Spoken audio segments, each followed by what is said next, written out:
Welcome back to the Create Stuff Podcast. This is the third episode, and I am the host, Shaun Saxum. I have a few things to say real quick before the podcast begins.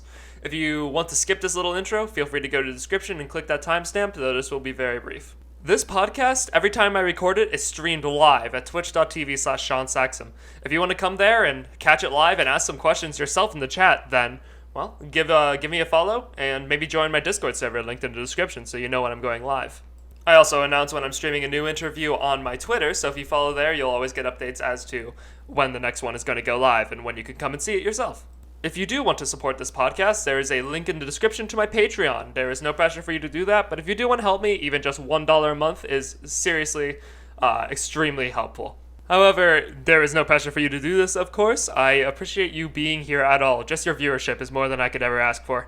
Lastly, you can find any songs, remixes, projects, etc. that are mentioned in this podcast in the description below if you want to check them out yourself, and I really highly recommend you do. You can also find a link to the YouTube page of today's guest there as well. Okay, last thing, I promise. My mic had some issues during this. I really don't know what was going on, but my voice sounds just kind of weird in some places. Excuse me for that. I don't know what's going on there, but yeah, I'm going to try and fix that for later episodes. Hopefully that will not be a constant thing. And yeah, if you enjoy, like, comment, subscribe, and welcome to the third episode of the Create Stuff Podcast. Welcome to episode 3 of the Create Stuff Podcast. Today's guest is the Musical Ghost, remixer on YouTube. Welcome, Musical Ghost. Hey. Hi everyone. So let's get right into this. In your words, Musical Ghost, what exactly do you do as far as creation goes? I basically make music, and most of the music that I make are remixes and covers of popular-ish songs, fandoms that are mostly known for like their catchy music. And yeah, so I'm mostly known for my electro swing music. Then yeah. Nice. So in your words, what is a remix? So by my definition, a remix is your version of the song as a music producer, right? You take the original song and create your own version that sounds similar but at the same time different, and you make it unique so that people may or may not like it depending on their choice. And yeah, basically that's it. Okay, cool. What inspired you to start remixing? So in my early years of music production, I actually wanted to make music so that I could put it into Geometry Dash. But I didn't really get the chance to submit a song to Geometry Dash. So that's why I resorted into remixing. Since I found out about Undertale and Electro Swing, I kind of thought, hey, maybe it would be a good idea to combine these two. And then everything started from there. Yeah, your dummy remix. That was when I first found you, like 5 years ago. And that got about 4 million views. It's absolutely insane. Yeah. So how'd you feel when you got like that insane amount of views on one of your first remixes? At first, of course, I was overwhelmed. That was my officially first remix that I made in 2016. So yeah, when the views like started to skyrocket, I was genuinely impressed. Like, I wasn't really expecting that at first, but I don't know. And at the same time, I did kind of expect that, since Undertale was a growing community, and Electro Swing isn't really that popular. So like, when I made the dummy remix, I made it sound unique and interesting, and that, I think that's what made it, get a lot of attention. Okay, interesting. I definitely agree, honestly. Yeah. Your music is really what got me into Electro Swing, and I've been a huge fan of it ever since. Why'd you choose Electro Swing for your first remix? Oh, well, when I first found about Electro Swing, it was really catchy, and it became my favorite genre ever since. And I don't know, because when I heard the dummy soundtrack from Undertale, I thought it will be, I thought it will fit the genre, since the original song, it was kind of ragtime and old timey. I Yeah. totally get what you mean. Yeah, it feels very jazzy. It fits super well. Yeah. So that's why, since electro swing is a subgenre of jazz, it would make perfect sense. Hmm. So, what other remixers or creators in general do inspired you, or do you look up to? Oh, so back in 2016, I mostly look up to a lot of electro swing artists ever since I found out about electro swing, and like Caravan Palace. Ooh, I love I Caravan Palace. yeah, and Jamie Berry. Yeah, they were like the OG electro swing creators at the time. Hmm. But yeah, and aside from that, there were also other music producers that inspired me to make music. Well, mainly those producers who made Undertale remixes as well, since that's where I came from, and I saw a lot of Undertale remixes back then, and they inspired me.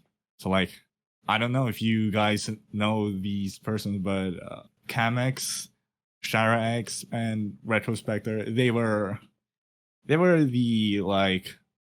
top three music producers that inspired me to make Undertale remixes, and I really looked up to them back then, and I still do. Oh, and also M Dash and Mew Moore. Yeah, those were the people who inspired me back then. Dang, that's cool. I love literally Yeah. everyone you mentioned. They actually got me into remixing a lot, as well as you. Uh huh. Yeah. So, what advice do you have for other remixers or people who are looking to get into remixing for the first time? Um. Okay, so back when I started making remixes, I actually wanted to remix Undertale songs, and I just followed what I wanted to do, and I guess just if you want to remix a song, you don't think about how much views you're gonna get or anything. Like, just follow what you want to make, and I don't know, I guess just I'm sorry, I'm running out of words. No, you're uh fine, man. Don't worry. I guess that's really it. Just follow what you want and Hmm. make it happen. Yeah, so you said not to focus on the amount of views you're getting and more to focus on what you're interested and passionate about. Mm-hmm.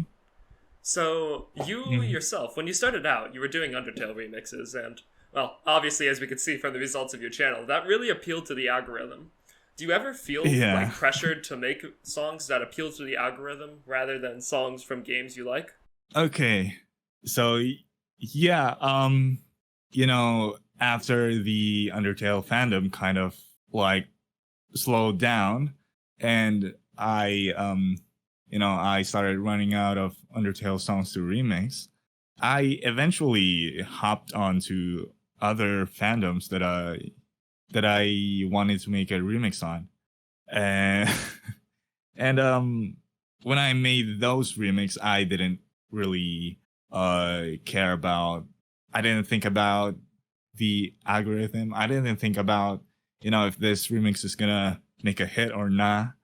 So yeah, I still chose what I wanted to do.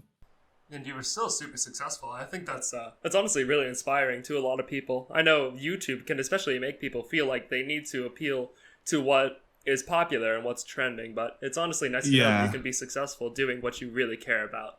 it's not all about the views. Actually, I really don't care that much about the views. I just want, I just want to make music for fun and, do what I want, do what I love. And yeah. Mm-hmm. So that actually goes very well into my next question. Do you plan to hmm go into a career in music?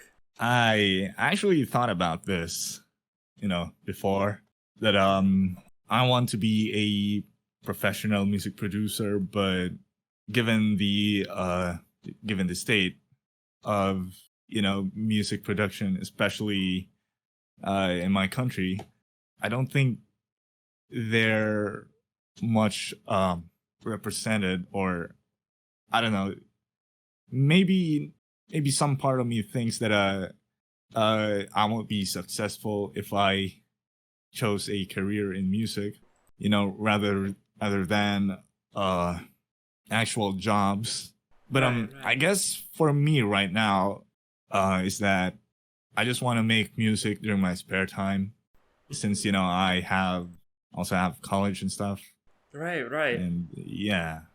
And I remember when we talked earlier, you said your current college major isn't at all related to music, right? Yep. That's interesting. So how is it? How is it difficult to juggle college and music making at the same time? Sometimes yes, sometimes no. I happen to have a habit of procrastinating in college. That's why most of the time I have a lot of time. Then after like 3 weeks or so, I'm gonna cram college. So Mhm. maybe if I paid more attention to college, it would be harder for me to make music. But for me, I think it's still manageable. Okay, that's Yeah. good. That's something I'm concerned about now that I'm going into college now, is whether I'm going to be able to keep that up with everything else I want Mm-hmm. to do. It's good to hear that you're able to balance it. Yep. So, do you currently make any money off of your music on YouTube? Actually, do. Mm-hmm. On YouTube, my videos are some of my videos are monetized, and uh, most of my songs are also on Spotify and iTunes. Uh huh. And yeah, I do make money out of that. Okay. And by the way, anybody listening to the podcast after it has been uploaded to YouTube, you will find links to all of this in the description if you want to check it out, and I highly recommend you do. So, do Spotify and like Apple Music pay the people who upload their music well? It depends actually, because Spotify also has its own algorithm. Mm-hmm. Like, you can't expect a song to blow up there as well as it did on YouTube. So also kind of depends, really, I guess. Uh huh. Interesting. So, is it like the more listens a video or a song gets on Spotify, the more you get paid for it? Kinda. I'm not entirely sure. I've not dabbled into Spotify's algorithms. That's fair. It's fair. Seems like a lot, honestly. Yeah. So many different algorithms, man. Mm-hmm. So you recently worked on a much larger music electro swing project, I suppose, called Clover. What was that like? Oh yeah, Clover. When I first, since oh, Oreo and I were really close, and even before Clover, like, we used to talk in a server, and one day she kind of invited me to, hey, you want to make music for Clover and stuff. She introduced me to the project, and at first I was kind of overwhelmed because since this Clover is one of the actually the biggest project that I've ever been in. A lot of talented people, a lot of artists, a lot of animators, a lot of musicians were there, and I felt kind of small, since there's only like three, only three of us were music producers, and the rest were animators or artists. And at first pressuring, but when I got to talk to the people in Clover, they were really nice, and and like I thought it was chill, and everything's just like it's just like a usual community. But like I get to make music, I get to work with these talented people.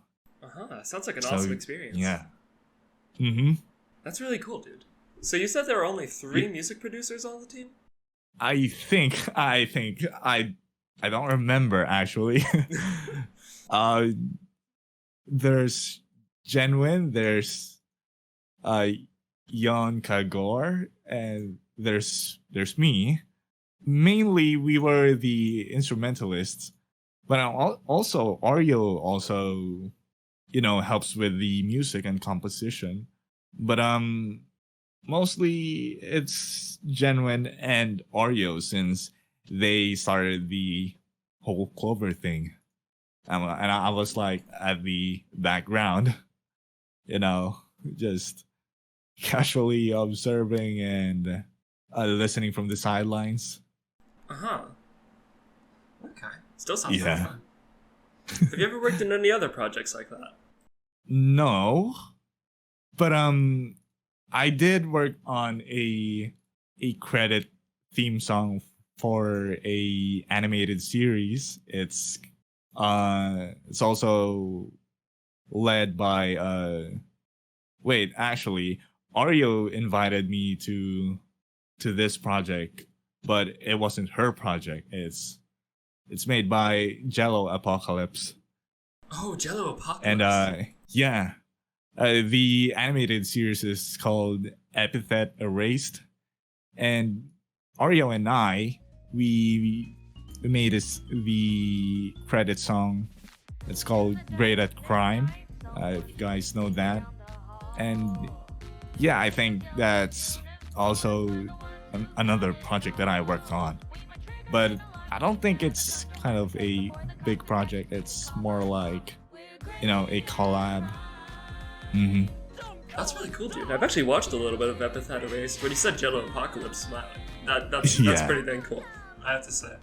Oh, also, I also worked on a Christmas medley back in 2018. A lot of my friends and a YouTuber as well, such as CG5, Oreo, Kathy Chan, DG Smell, Caleb Hiles, Swiblet, Squiggly Dig, Chi. Yeah, we made a Christmas medley. It's like a combination of Christmas songs that are turned into electro swing. So yeah, that's also another project that I've been with. I don't think I've listened to that. I'll definitely have to give it a listen. And anybody who's watching this after it's been uploaded, you can give it a listen too. There will be a link to that in the description. As well as any other projects we talk about here, you can find them in the description. There will be a little category that says things mentioned in the podcast, so you can all check this out.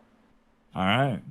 And that'll also include Clover and any specific remixes we bring up, such as the Dummy remix. Mm-hmm. So, on your YouTube page, in your description, you say that people can use your music for whatever they want, really, as long as they credit you. Why are you so relaxed about that? The reason why that I'm not strict about that is because, I believe that, my music is free and anyone can use it for anything they want. And also, since it's a remix, I actually don't have the entire rights for the song that I remixed. And that's why I'm kind of chillax about it. Because also, when I started making remixes, I didn't really thought of, using it for professional use. Like, I just wanted to make remix because I wanted to share. I wanted to post videos and I wanted to share my music to everyone, basically. And yeah. You've definitely made a really big contribution to the remixing community. I guess. I think you have. I use your High remix as the intro to all of my normal streams. When the stream starting card is up, it's always playing that. I love that remix immensely. It's so good. Thanks. I'm a big fan of future funk. So, speaking of the remixing community, are you like a big active part of that? As of the moment, I don't think so, since my channel kind of became dormant after a lot of hiatus and live stuff. So that's why I kind of disappeared in the scene. But I'm still making music. It's not that much.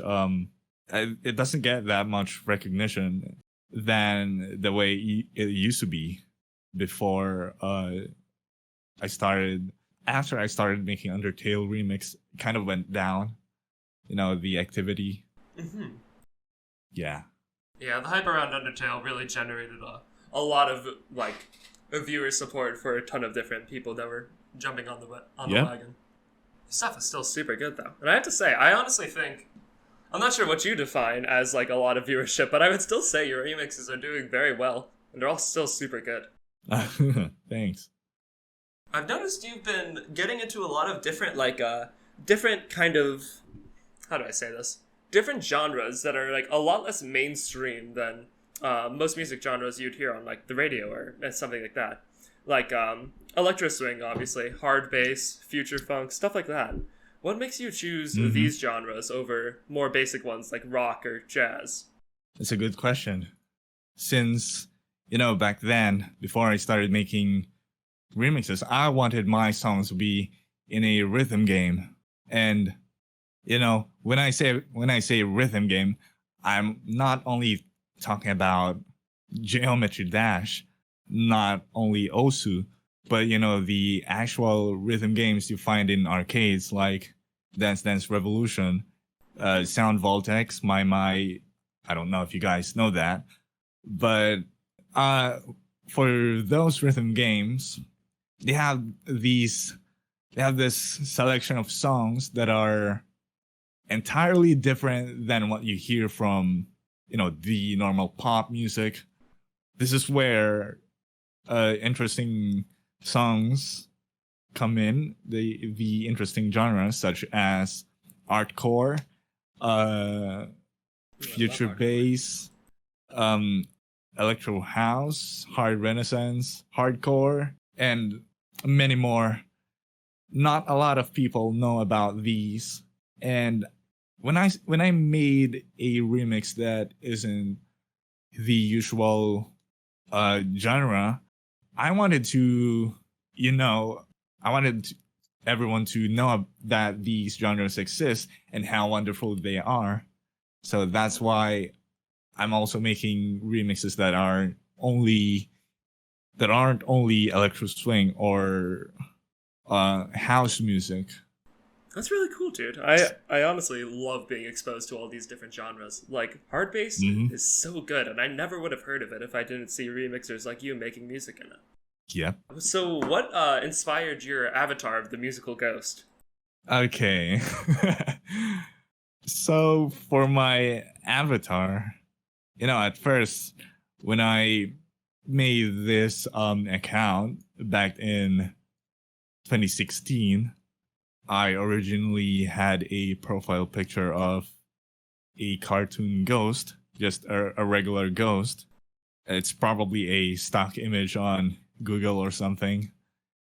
Then even before that, I was playing, I don't remember which game was it, but it's a mobile game, and my username there was also Ghost. So maybe after that phase, since also I actually watch a regular show, and one of the character there is High Five Ghost, and I think that's what inspired me to have an avatar of a ghost. Some people say that it's a different ghost. It kind of looks similar to a different one, or a different ghost out there that may happen to be from a very popular mainstream game, which you may or may not have made multiple remixes for. Yeah, that ghost. But my ghost is entirely different. Okay, just so everyone knows here. Just so everyone knows here. It's different. Okay. It's not from that. It's not from that. Do you get questions about that a lot? Back when I was still making Undertale remixes, a lot of people actually, are commenting, Napstablook? Is that you? Is that the real life Napstablook? The real life and Napstablook. Yeah. I get a lot of comments of that. If if like you'd count all the remixes that I have, which has comments of Napstablook, I could probably buy a house or something. It's that much. I can't count it. Until now, they're still commenting Napstablook. I don't know why. We don't look alike. The ghost doesn't look like Napstablook. Okay. People literally started saying Napstablook in chat, like when I asked the question of where your avatar came from. Yeah. Well, since they also have the top hat and the tie, I guess that's why they thought it was Napstablook. And also, since it's a ghost. Mm-hmm. Yeah. Also, a ghost that makes music, Yeah. It's pretty fitting, to be fair. I remember I sent you my original list of questions, and one of them is just Napstablook, and you said, all of the questions are good, except for one, and you know which one it is.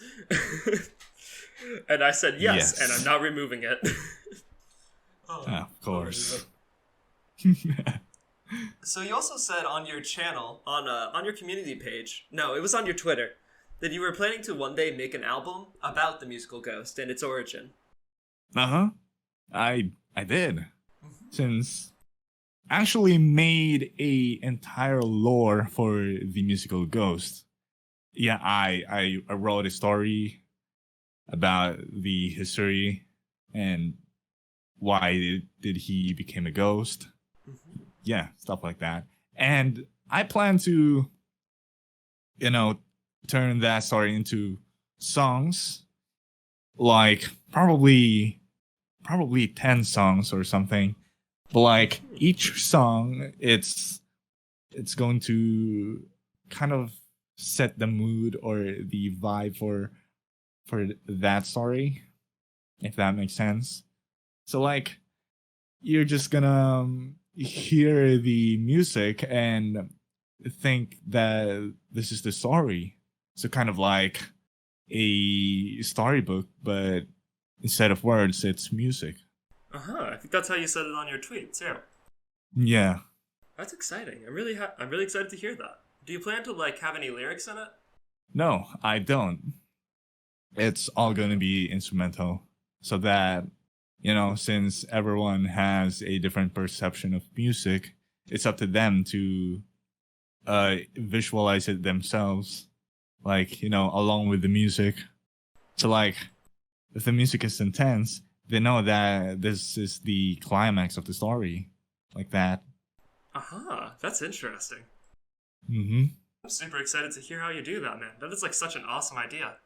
Yeah, but I'm still in the planning phase right now, since I don't have yet the time to make all of those, since I have to catch up to a lot of stuff as well before I make an album.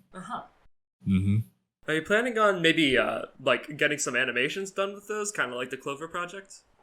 Originally, I thought of using still images that are hand drawn, sort of like storyboards. But I still have to find an artist for that. Mm-hmm. I want it to be like a painting style, so like the viewers could also visualize what's happening while they're listening to the music. That's cool, man. I like that a lot. I'm super excited to see that. That's an awesome idea.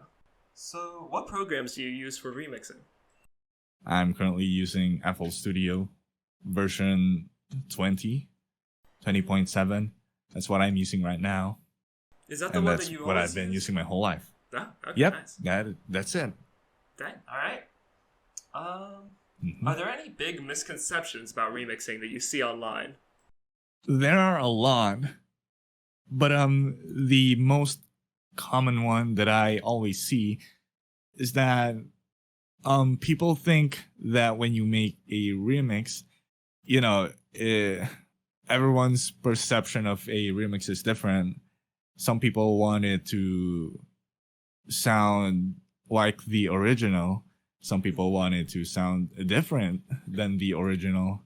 And like once you made a remix that sounds different from the original, people would think this is not a remix of that song, since it's completely different. And also some people also think that it's easy to make a remix because there's no originality. You don't have to think about making music, since you could just take the original and transcribe it to a remix. But that's not usually the case, since if you're make well, for my case, when I'm making a remix, I also think about, you know, if I'm doing it in a different genre, if I'm also it's still like making a song, an original song, but I just have the advantage of, the arrangement of the song, since you already have the structure. But it's still not that easy to make a remix as much as people say it is. So yeah, that's what I think about, people commenting that oh, there's no effort to a remix like this, like that. Uh-huh. That's it. Okay, interesting. Definitely really sucks when people go into a comment section and try to pull down your work when they cannot possibly see how much work actually goes into everything you make. Mm-hmm. So this actually kind of relates to that. This is something I like to ask every time I have someone on who makes creations based off of other pre-existing works. Do you feel that since your remixes come from other like pre-existing works, they're less valuable at all than original music? I don't mean that in an offensive way, of course. I'm just curious what you think. Um, no, not really. I don't think it is actually, since it's still music. It's still a creation of a music producer. What I think is because why people think it's not valuable is because they've heard the original song, and therefore they think that this isn't new, or the remix is just another version of that. But what makes remixes valuable is that how the music producer changes the original to make it more interesting to listen to. But of course it's still, the preference of the listener, whether they would like the remix or not, or if they would prefer the original or not. Uh huh. Yeah, I Interesting. still think it's still valuable. Okay, I completely agree with you. Honestly, I just completely agree. I think remixing just changes it so much that it's almost a new song, anyways. Mm. Speaking of that, Especially if like, oh sorry, no, you're good. I wanted to add something. Go for it. Yeah, especially if like, the remix is in a completely different genre, but it's still the song, but it's just in a different genre. And I think that's what makes a remix interesting to listen to. Mm-hmm. Like, if originally the original song isn't as catchy as the remix, and probably vice versa, people always want to find a different thing. They always wanted to find something new. And that's what makes a remix completely different from the original. Uh huh. Okay, interesting. Hmm. Okay, that's like super interesting, actually. Yeah. So, would you ever like want to sell your music as physical like CDs or records? Right now, I don't think I would want that, since first of all, I don't really find the I don't know why I would like my songs to be on a CD if there's already a digital version of it online. Some people say it's for, you know, memorabilia, like if they have a physical copy of their song and that they could listen to whatever player they want to. And some people like collect records and stuff. Yeah. I also think when you put your music on a physical device, I don't know, it's for in my country it's kind of expensive to produce those. So that's why I don't ever plan to make it into a physical copy. Okay, fair enough. That's interesting. Mm. Okay, so I have some questions both from the Discord chat, not the Discord chat, from the Twitch chat, and from your community tab on YouTube, and one from Twitter. But before I ask any of those, there's actually one very important question I completely forgot to ask myself. What is your creative process? What do you mean? Like, when you're trying to think of what you want to do for a remix or anything like that, what do you do? Like, on the first podcast episode I had, Can You Count Bees, they said whenever they're trying to figure out what they want to write for the next story, they literally just walk around their room and, like, lay in their bed with their eyes closed and just let their mind run, kind of in a trance. Oh, so usually before I start making a song, especially a remix, I listen to the original song a lot of times, and then I try to imagine, like, how could I make this more interesting? Like, does it need to be in a different genre, or does it need to be in the same genre? Then after that, I would listen to a lot of other songs that are the genre that I wanted that remix to be, and from there I'd start making the layouts for the song. Then usually it kind of builds up from there. Like, it just comes along. There's no really planning or anything. It's all impromptu. Oh, okay. That's interesting. I'm mostly the same way when I write and everything like that. Yeah. Okay, so from chat, Hero Noodle asks, was there any big event or thing that really kickstarted your interest in making music as a whole? Well, not really. When I was on my first year in college, I had a semester break, and I literally had nothing to do for my whole 2 months of break, and I thought that maybe I should start, making music. Just also at that time, I was playing rhythm games like Citus and Demo. Maybe that's why I started making music.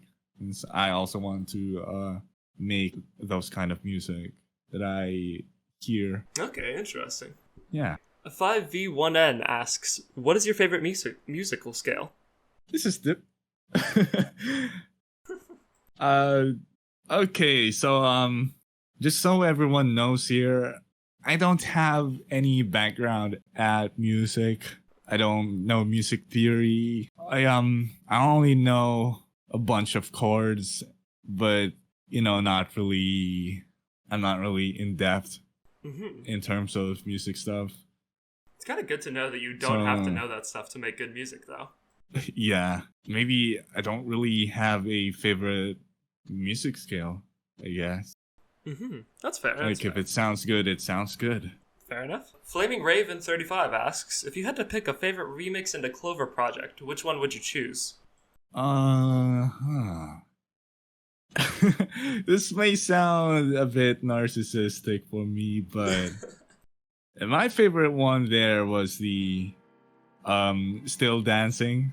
Not because I was not because I helped in making still dancing, but in general, it's I think the most funkiest in the whole Clover series. Question mark? I see what you're saying. Okay. Yeah. Tibbers Hostur, apologies if I pronounced that wrong, asks, per se to your college, if you were to choose another program to lean on, which would it be and why? I think I'd go for, animating instead, since I also want to animate and draw, but I never really got to learn how. Okay, so, interesting. Yeah, that's it. Okay, makes sense. Pepperoni asks, what's your favorite game? Oh, that's a very vague question. If we're talking about PC game, then I'd probably say Hollow Knight. But if we're talking about game in general, of course it's My. It's the rhythm game that I mostly play. I don't think I've ever heard of that one. Yeah, not a lot of people know about it. You don't have a lot of good rhythm games in the States, honestly, especially in arcades. Not like they do in so many other countries. I think they have one.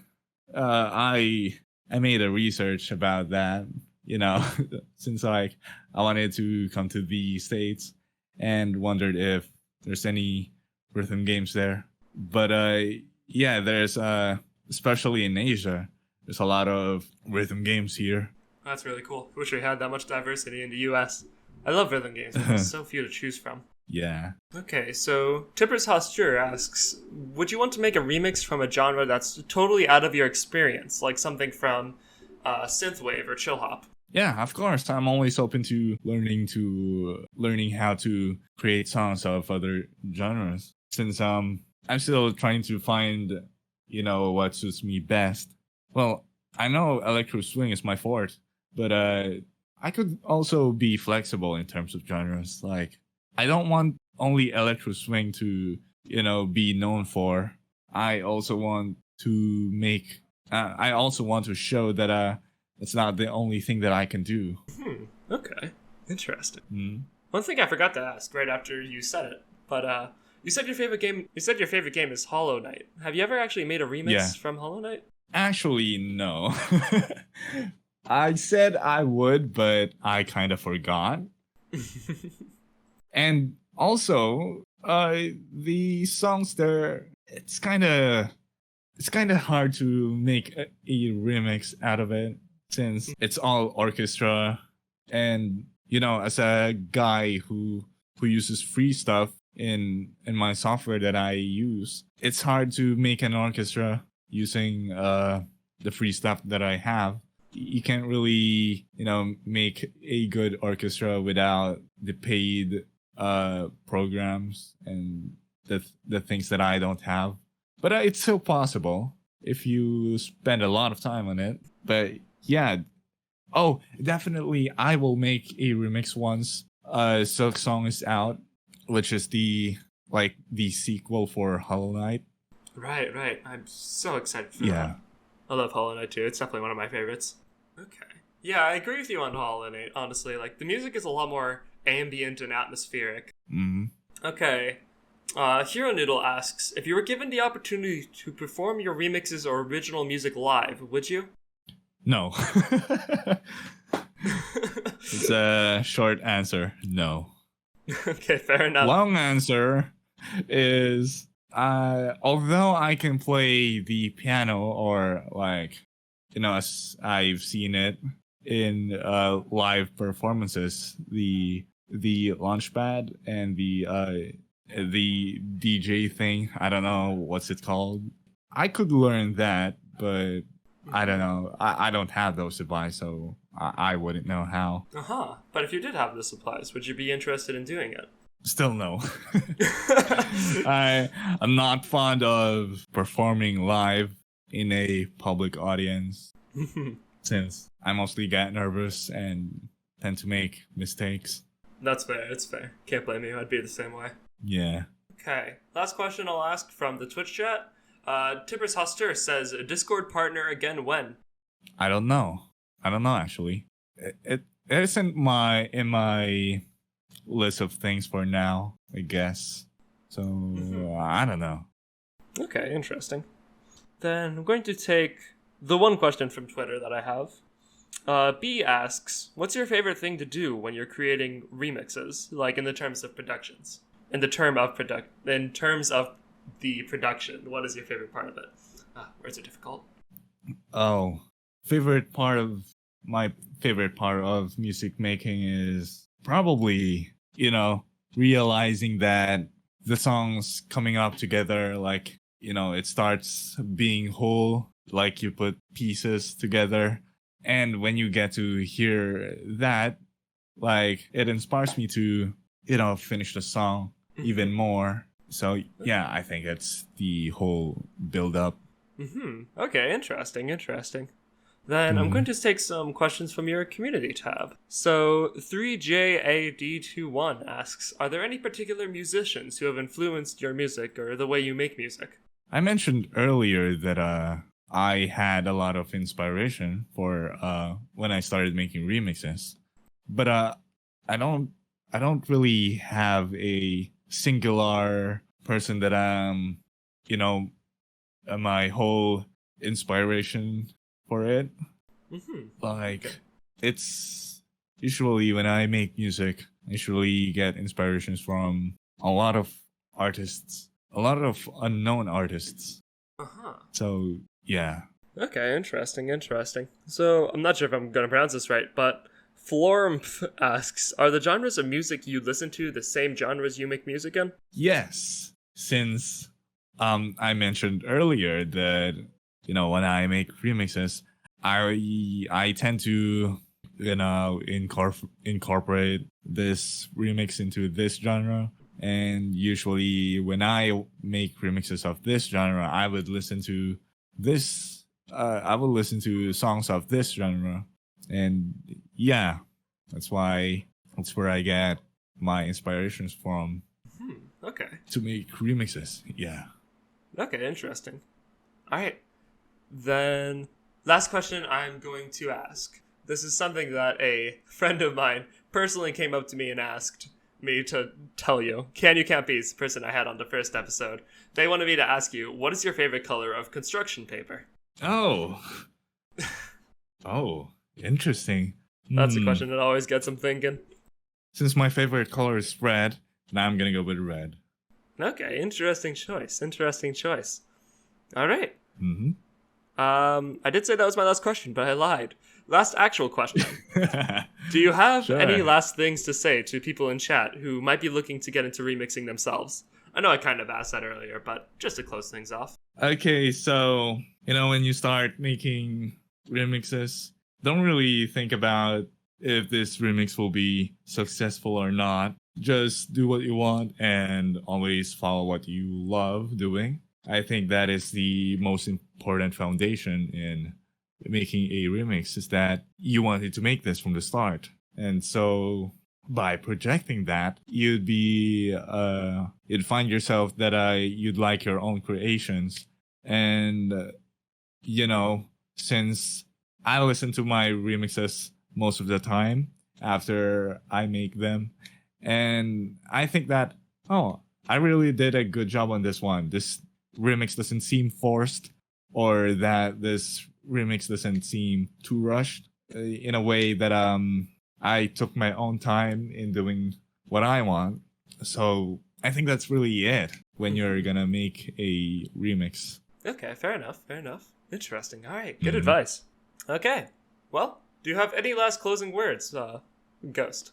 Well, I'd like to thank everyone who, joined the live stream. I want to thank everyone who asked the question and stayed and chilled in the chat, especially to my friends that you know who you are. Yeah, and I also want to thank everyone for coming. Yeah. It was really cool to see you guys in chat. Right. Yeah, this was really interesting for me, since this is my first podcast ever. Mm-hmm. All right, awesome. Yeah, this was really fun. I really enjoyed it, and I hope you guys all did too. This has been the third episode of the Create Stuff podcast featuring the musical Ghost. Hope you all have a wonderful morning / evening, depending on where you live. And yeah, that's the end. Yeah. See ya. Hey, thanks so much for watching the third episode of the Create Stuff podcast. I really hope you enjoyed it as much as I enjoyed making it. A big thank you goes out to my Patreon supporters, Tonkatsu and Samisu Support. Thank you guys so much. I could not do this without your support. And if you want to be a part of that support, you can find a link to my Patreon in the description. Even just $1 a month helps me out immensely. If you enjoyed this podcast, please like, comment, and subscribe. It helps me out a lot more than you might think it does. Seriously, this algorithm, super hard to work in, and I really need all the help I can get there. Again, thank you all so much for watching. Check out the links in the description to find more of the musical Ghosts stuff in case you haven't seen it yet. It's really worth your time, and I will see you in episode 4.